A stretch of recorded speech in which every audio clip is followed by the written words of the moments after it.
What's up, Rizalians? And welcome to another episode of Who's a Rizal Podcast. And we will be your podcast buddies. I am podcast Poddy Ahmed. And I am Poddy Jane. Ayan. Parang una pa lang. Parang una pa lang, ano na siya. May ganun na tayo. Oo, alam mo na. Yeah, alam mo na. Pero kung isipin mo, kamusta ka naman? Kasi, for what I know, this is your first time hosting a podcast. Yes, hosting a podcast. Oo. Sobrang first time ko talaga na magsalita. Pero nakapag-host ka na before. Yeah, 2 beses sa Teatro Rizal. Well, shout out sa aming org. Mhm. Yes, mag-org kami Hi, ni Poddy TR. Ahmed. Una is Alexin Lado and then yung second is General Assembly ng Teatro Rizal. Oh, ilan ba orgs mo, BFF? 2 lang, huy. 2 lang ba? 2 lang. Hindi ko na kaya magdagdag pa. Ay, okay. Pero ikaw, ilan org mo?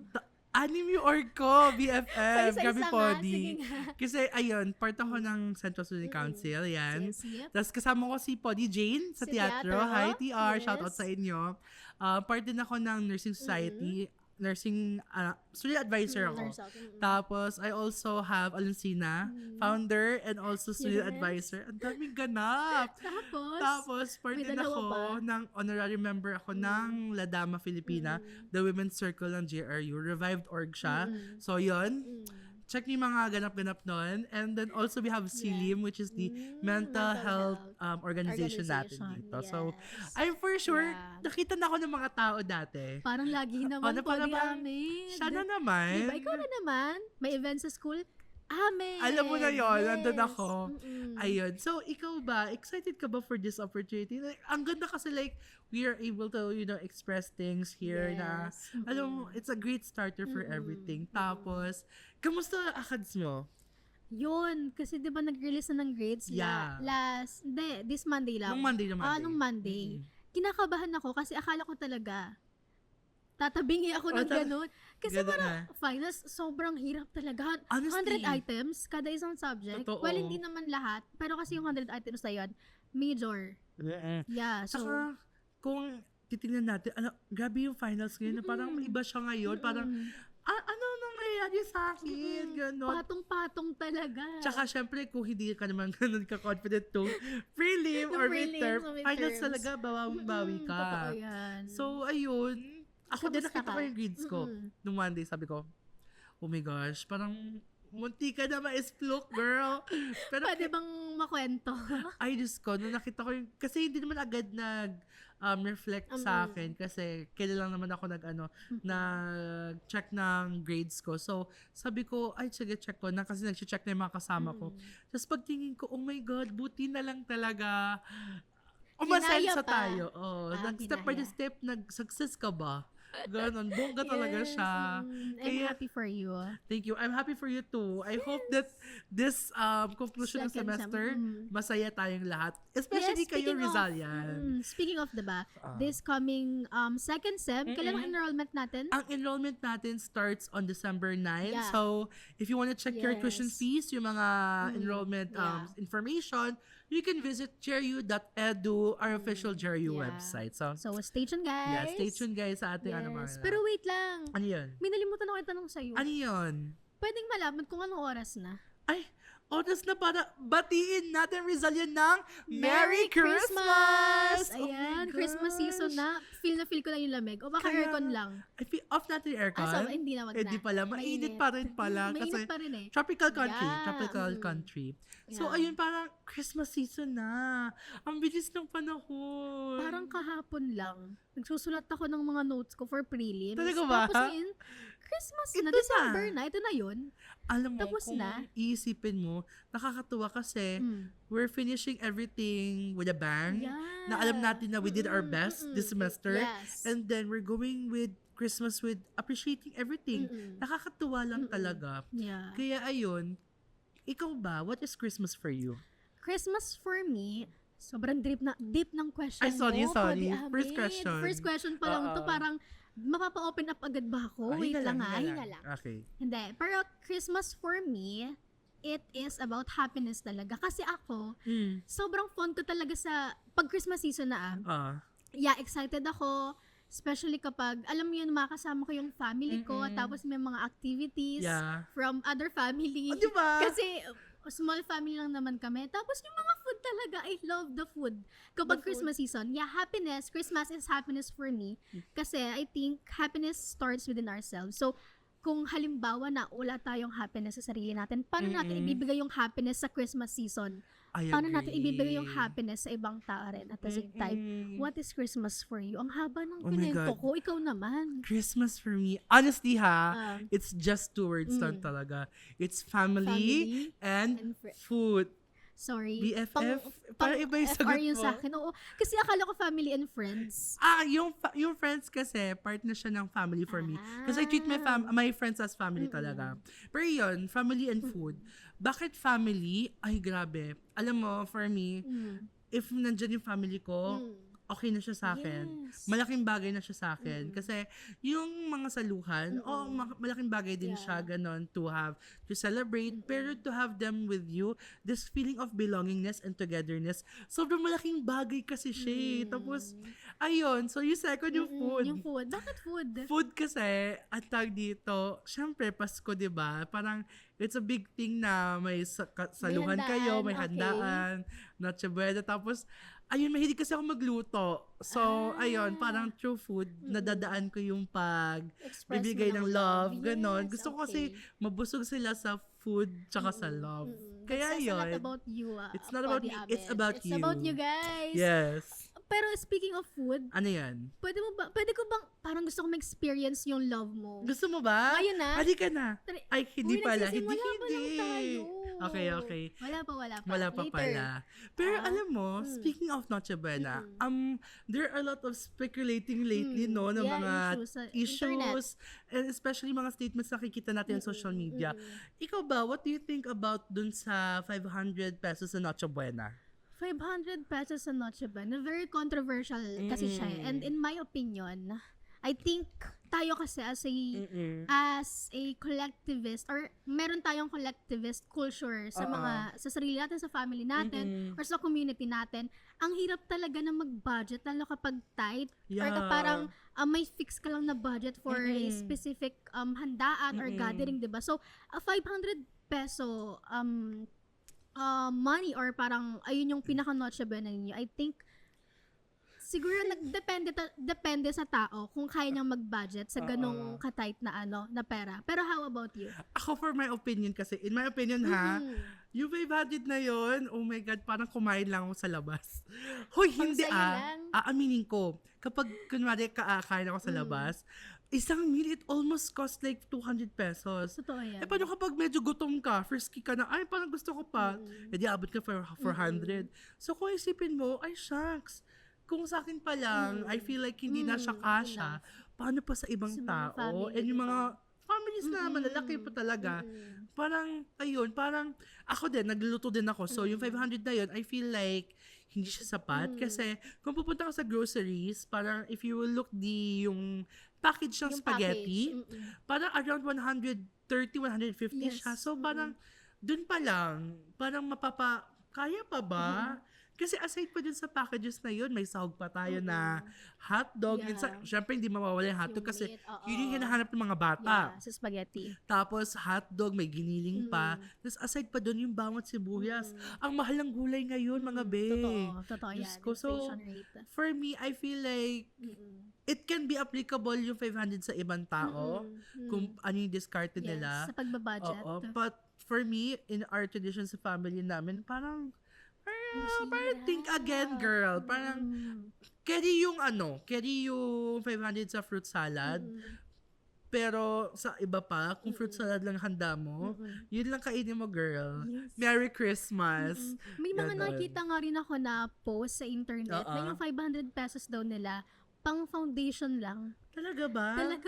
Ikaw parang yun, nagamit ko na siya. Siya yun. Parang nagamit ko na yung 500 pesos. Hindi. Pero disclaimer lang, guys. Oo, disclaimer lang, guys. Lahat ng opinions namin does not reflect on the university. This is just pure opinions and what we would like to express also. Kasi mali namin, you can relate to us and also we can relate to you guys. Yes. Ayan. So, ayun. Balik naman tayo dun sa Christmas topic. Parang, Christmas na yun, pero we want to delve in what is Christmas. When we talk about Christmas, ano yung pinaka-first sign ng Pasko para sa'yo? Oh my gosh. Since diba na-mention ko kanina, sobrang excited ako tuwing Burr months. Darating ang Burr months kasi I'm a Burr month baby. Oh, December baby? December baby! December baby! Grabe naman ang energy. Pero yun, December baby. Sagittarius or not? At Sagittarius ako. Okay. Pero hindi mo... Sige. Same kami ng zodiac signs. Okay. Pero, ayun, sobrang excited talaga ako tuwing darating ang Burr months, especially yung Christmas. And yung pinaka-unang pinapansin ko talaga every December. Actually, kahit hindi December kapag may mga pailaw na. May Burr months na talaga. Kapag Burr months na talaga. Alam mo yung kahit November, kapag nagla-light up na yung Rockwell. Ay, Rockwell talaga. Yung tapat namin. Ay, mayaman, malapit sa Rockwell. Kung hindi. Humble lang tayo dito, guys. Grabe naman. Ayun. So, ano bang usually makikita mo na naka-decorate na, no? Ako kapag kunwari dito sa Jerio yung first sign ko ng Pasko is yung makikita ko yung parol sa lobby natin. Oo, sabi ko, ay, Pasko na, nandiyan na yung parol, ganon. So, parang, ay, malapit na mag-break, ganon. Tapos, confirmation ko, kapag may Christmas tree na doon. May Christmas tree na, doon sa gitna, yung dalawang pillar. Yung parol, yeah. Tapos, dito yung Christmas gitna, tree. Christmas tree. Sure ka na, malapit na magpasko. Na ang Pasko. At malapit na rin matapos ang finals kasi may decor na. Parang, diba? Thank you Lord, matatapos na yung finals, parang kumukuti-kutitap din yung ugat ko sa ulo. Oh my gosh. Parang sa stress na yun, ma. Oo, stress na yun. Stress na yun. Tapos kasunod, sayahan. Sayahan na. Okay. After tapos semester, push. Celebrate tayo. Party tayo. So, ayun, syempre, dahil Pasko season na, syempre, we want to ask also the Rizalians. So, nagtanong-tanong ako around, nagtanong-tanong kami nila Jane kung ano ba yung mga tanong ng Rizalians this Pasko. So, ito, nag-prepare namin ang mga questions. Ano ba yung tanong natin? Ang unang tanong actually here, partner, is, ano daw yung unang napapansin natin sa Pilipinas kapag Pasko? Like, yun yung sign na, Pasko na. Ako kasi, Ano yun? may stigmatism kasi ako. Wow, May parang stigmatism? out of topic. Hindi, pero gusto ko lang i-mention kasi kapag kasi may stigmatism ka, alam mo yung unang mapapansin, yung lights. Yeah, actually. Yeah, yung lights. So, ayun din yung una kong tinitingnan sa mga bahay kapag may decoration na sila. At saka kapag nagla-light up na yung Rockwell noong November pa lang. Wow, parang taga doon ka, no? Tapat lang kasi namin yun. Mayaman to. Huy, hindi humble lang. Humble lang. Actually, sa akin, kapag when we talk about yung parang mga first signs ng Pasko, ako kasi, kunwari sa Jerio ang first sight ko yung dalawang parol sa baba, sa lobby natin. Sabi ko, Pasko na, may parol na eh. Nagsiset up na yung mga Tapos, yung pinaka-confirmation ko is kapag may Christmas tree na. Yung sa dalawang pillar. Oo, so Christmas tree, tapos ito na, ay Christmas parol. Parol rather. Ala, sorry na guys. Hindi ako charot. Very foreigner. Very parol. konyo. Yeah. Parol. Kakainis. Yes. So yun, yung dalawang parol, tapos yung Christmas tree dun sa lobby. Tapos, Pasko na talaga, malapit na mag-sem-break. Malapit na mag-sem-break. Oo. Tapos malapit na din yung pasahan natin. Ng requirements. So, ng SEM. yun yung mga first signs natin. Yeah. Pero, since we're talking about Christmas, ano ba yung usual traditions na feel natin, yung pinaka-favorite traditions natin sa Pasko? Na kapag naalala natin yan, it's something very homey, very memorable sa atin, ganun. Ikaw ba? For me, kami kasi sa bahay, hindi kami magarbo handa talaga. Since iilan lang naman kami. And usually, may times talaga na ang Pasko namin is dito sa Manila or sa province namin, which is Quezon Province. And yung pinaka-tradition kasi na ginagawa namin, ako together with my father and my older brother, is yung mag-suspend lang kami ng time namin. Magkakasama kami sa sala, nanonood ng TV, tapos nakikinig ng mga nangangaraling sa labas, pero hindi naman bibigyan ng, hindi. Namimigay po kami ng barya. Okay. Pero ayun yung pinakang ginagawa namin. So, talagang intimate lang, very homey, sobrang kalmado lang talaga namin sa bahay every Christmas. Nakakatuwa kasi alam mo yun, kahit pa paano, even the smallest things, the simplest things, sobrang laking bagay kasi not everyone experience na, hindi lahat nanood na ng TV, gano'n, nakaka-experience, hindi lahat nakaka-experience na makasama sila sa pamilya, gano'n. So, alam mo yun, even the simplest things para sa atin, sobrang malaking bagay na siya. Totoo. Pero ikaw? Para sa akin, pinaka-tradition namin, hindi siya tradition na karaniwan ha. Kasi, baka sabihin nyo, kapitalista ako or elitista ako ha. mo na. Kasi malaking bagay sa amin yung pag-prepare for gifts. So parang naging tradition na pupunta kami Taytay, gano'n, na Divisoria. Para mag-buy ng mga gifts. Tapos, ang cute na bonding yun kasi alam mo you eat with your family, gano'n outside, while buying gifts. Tapos, alam, sabay-sabay kayo ng babarat ng presyo. Magkano ba yung baratan mo sa Taytay? Para sobrang laki naman. Usually kapag kunwari 350, parang di pa na 150 na lang doon. Malugi naman sila niyan, pwede amin. Hindi. Oy, Podi Jane, hindi naman, practical lang. Practical. Practical lang. Practical lang. Yeah. So, like when we do that, parang alam mo, nakakatuwa lang. Tapos, sasabihin namin na, parang ang dami na namin nagdala, ganun pag-uwi namin. Ma-realize mo na, shocks, nakakatuwa kasi those things that you bought for your family, for your friends, alam mo, it's somewhat how you give love to them eh. Yes. Na you appreciate them na mabibigay nila na mafe-feel nila na, ay shucks, they thought about me because of this gift, nakakatawa lang. Ayun lang siya. Tsaka ang fulfilling din na makita yung reaction nila. Na pinag-effortan mo yung gift mo, diba? Like yung pinakang gusto talaga nila yung binigay mo. Alam mo yung smile nila, na makita mo lang, sa mukha nila, sobrang sarap na sa puso yun. Totoo. Yes. And kung isipin natin in the Filipino traditions, grabe tayo mag-dedicate ng oras para sa Pasko. Kasi September pa lang, nagpaplano na ang lahat kung anong gagawin, kung ano lutuin, ano bibigay. As early as September, ano wishlist mo? Anong gusto mo para sa Pasko, ganon. Malaking bagay yun. Yes. Kasi kung ako, what strengthens the pinaka-Christmas spirit of the Filipinos, I think it's the understanding of each other. Yung naglalaan tayo ng oras, ng pag-intindi, ng alam mo yun, magbigay ng oras para mag-effort talaga for them to appreciate kung ano meron tayo sa ating mga kanya-kanyang mga bahay at community. Yun yung Christmas spirit na meron tayo here in the Filipino, which we call nga, Paskong Pilipino. Yes. Yun siya. Yeah. Since we are talking about yung Pasko naman, sa mga houses natin, let's talk about naman kung ano yung Pasko dito sa loob ng JRU. Sa loob ng JRU. Yeah, Okay. I think we have ano ba yung question dito? here. Ano ba yung, do you think the resilient values of community, integrity, and service show up during Christmas season? And paano? Paano natin nakikita yung Christmas dito sa JRU? Kung ako sasagutin ko siguro incorporate ko yung core values natin, which is responsible, courteous and considerate, and with integrity.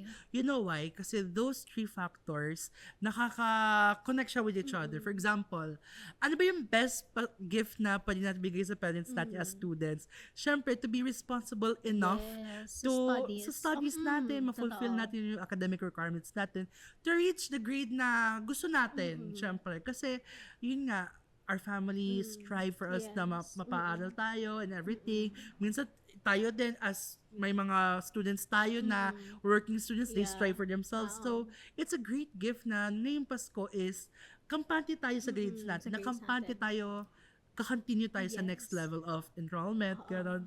Enrollment December 9, guys. See you guys for second sem.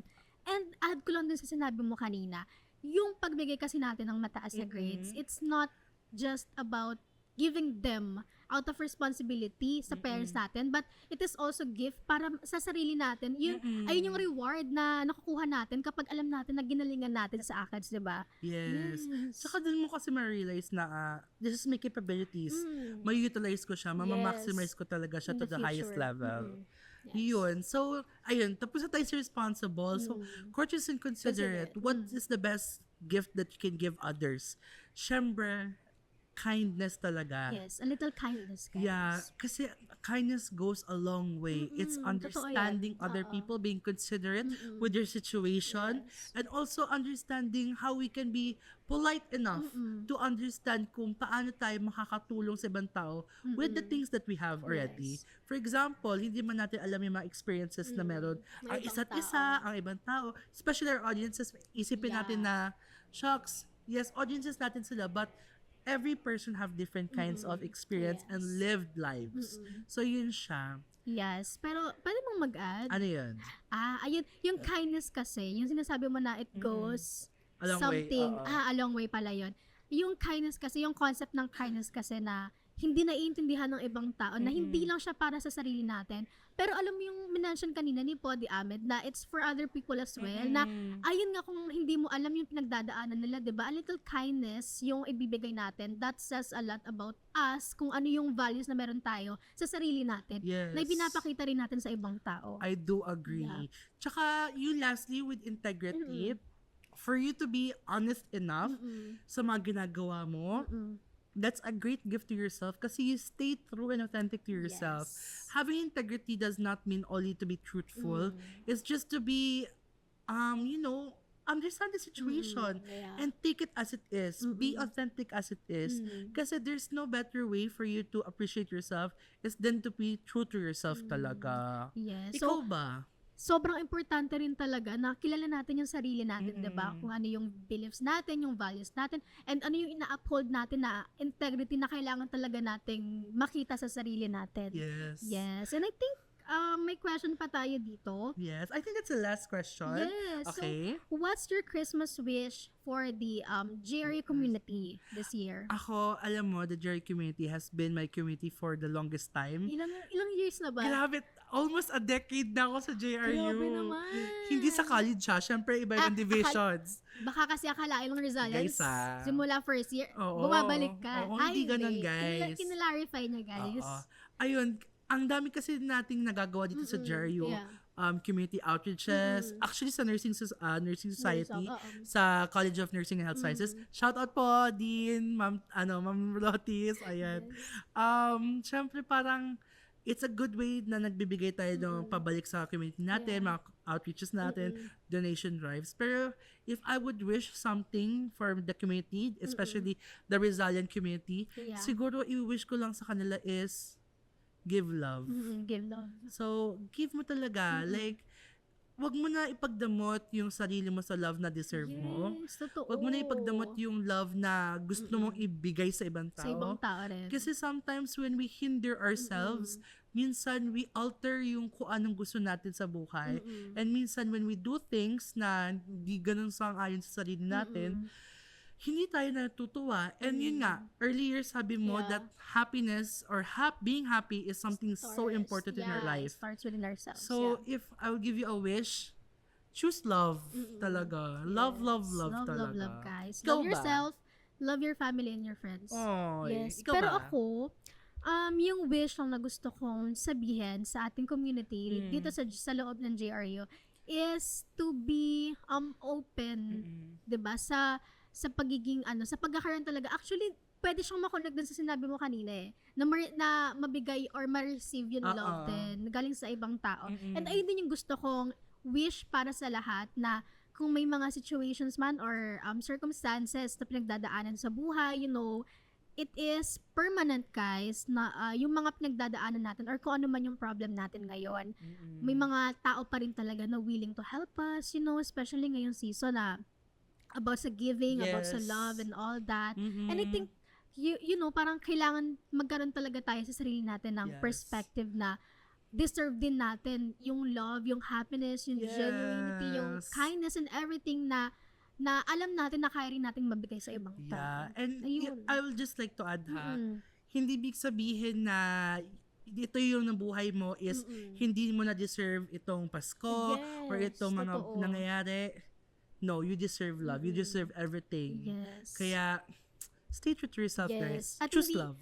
Hindi ibig sabihin na may mga pinagdadaanan ka is ayan na rin yung mga pagdadaanan mo in the future. Okay. Yeah, maybe, at parang mahirap sa'yo ngayon na i-resolve yun or magkaroon ng solusyon. But 'di ba, hindi natin alam kung ano yung future And I think maglilid lang talaga siya sa magandang result kung magsisimula tayo ngayon na gawin yung tama. Yes, I do agree. Yeah. Ay, ang dami na natin nasabi. Parang ang dami natin na pag-usapan. Kaya Ilang nga minutes na ba? I think we can wrap everything up here now. What do you think, Pode Ahmed? I do agree. Yeah. Pero syempre, if you want to stay tuned sa ating mga episodes and all of the updates na meron tayo sa ating Husay Rizal podcast, make sure to like, subscribe on our platforms, especially on YouTube and Spotify, to make sure na up kayo sa mga chismisan natin dito sa Rizalian community natin. So, once again, this is Ahmed, Podi Ahmed rather.